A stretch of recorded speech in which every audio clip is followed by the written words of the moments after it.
Olha, o Ministério Público do Trabalho em Sergipe e o Ministério Público Federal obtiveram liminar favorável na ação civil pública, movida em face das empresas de ônibus de Aracaju. E eu vou chamar a nossa repórter, Sara Medeiros, que está em um terminal de ônibus e traz mais detalhes sobre essa decisão que tem tudo a ver com o combate às aglomerações. Sara Medeiros, é com você. Bom dia. Bom dia, Tamires. Pois é, nós estamos aqui no terminal do mercado, um terminal de grande fluxo de passageiros, principalmente nesse horário, Tamires, que nós estamos aqui, que é o horário considerado de pico, em que as pessoas estão se deslocando para os seus trabalhos. A gente acompanhou agora que pararam aqui 4 ônibus, cerca de 3 minutinhos aqui, antes da gente entrar nesse vivo, e muita gente já seguiu viagem. Por isso que a gente vê até esse cenário de um pouco mais de tranquilidade, mas essa realmente não é a realidade durante toda a manhã, pelo contrário.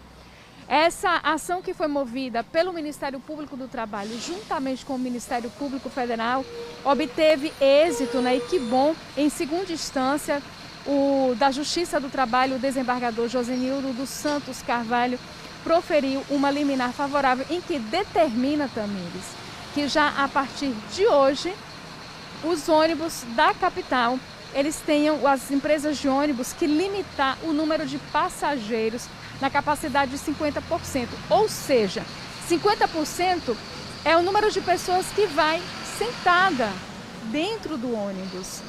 E é uma realidade que a gente, infelizmente, principalmente nesses horários de pico, não vê. A gente acompanha aqui pessoas realmente se espremendo na porta dos ônibus para poder seguirem aí as suas viagens. Essa decisão, que ainda cabe recurso na justiça, né, também determina que as empresas de ônibus forneçam para os motoristas, para os cobradores e fiscais, todo o material de segurança, a exemplo das máscaras N95, do Face Shield, que também essa proteção, vou até pedir aqui para o Ruth para caminhar comigo, para a gente ver, mais aqui um ônibus chegou. Eu vou continuar aqui contando que também nessa decisão o desembargador ele dá um prazo de até 30 dias para que as empresas adequem, fazendo um isolamento.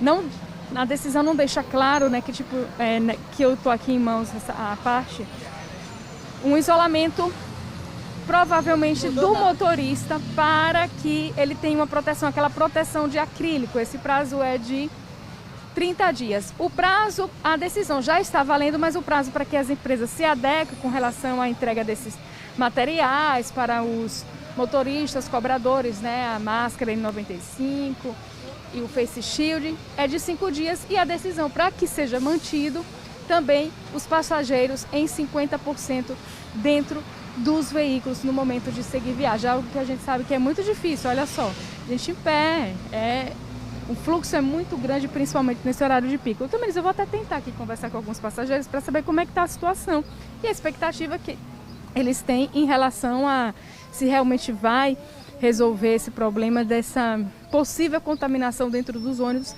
devido à aglomeração. Deixa eu ver aqui essas duas senhoras. Ruth, me acompanha aqui, por favor. Bom dia. Os ônibus continuam, infelizmente, lotados, né? Sim. Você tem medo quando você pega o ônibus? Né? Se limitar o número de pessoas, todo mundo sentado, você acredita que vai trazer mais segurança para vocês no momento de estarem seguindo suas viagens nos ônibus? Eu nem sei, né? Porque fica até sem palavras diante da situação que tem que enfrentar todos os dias. Deixa eu ver aqui a senhora. A situação realmente é bem complicada, né? Precária. Quando você pega o ônibus, fica com medo da aglomeração? Sim.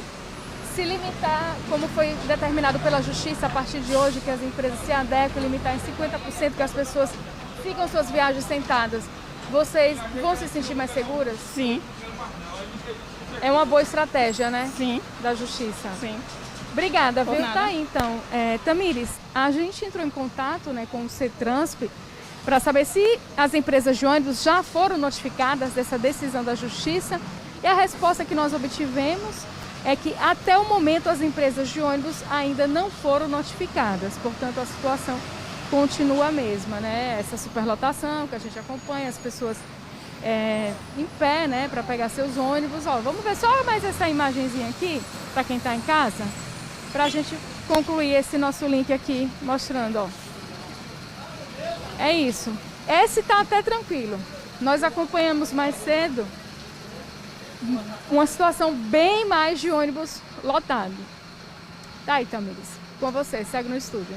Obrigada, Sara. A gente tem essas imagens aí mostrando realmente a dificuldade que todos os dias os passageiros encontram para entrar dentro dos ônibus. Essa dificuldade ocorre em todo o Brasil. Aqui em Sergipe a gente tem acompanhado isso desde o início da pandemia. O Ministério Público vem pedindo aumento de frota desde o início da pandemia. E nessa decisão que a Sara mencionou, em segunda instância, o desembargador do trabalho, Josenildo dos Santos Carvalho, determina exatamente que as empresas de ônibus limitem os passageiros aos exatos números de assentos. Não é permitido, conforme a decisão, que entrem mais passageiros sem que haja assentos suficientes. E aí a gente vai continuar acompanhando o desenrolar dessa determinação na Justiça, na prática. E o principal objetivo é proteger as pessoas da segurança sanitária para as pessoas que precisam utilizar ônibus, para os motoristas e para os cobradores. E a gente tem cobrado isso aqui no Balanço Geral também.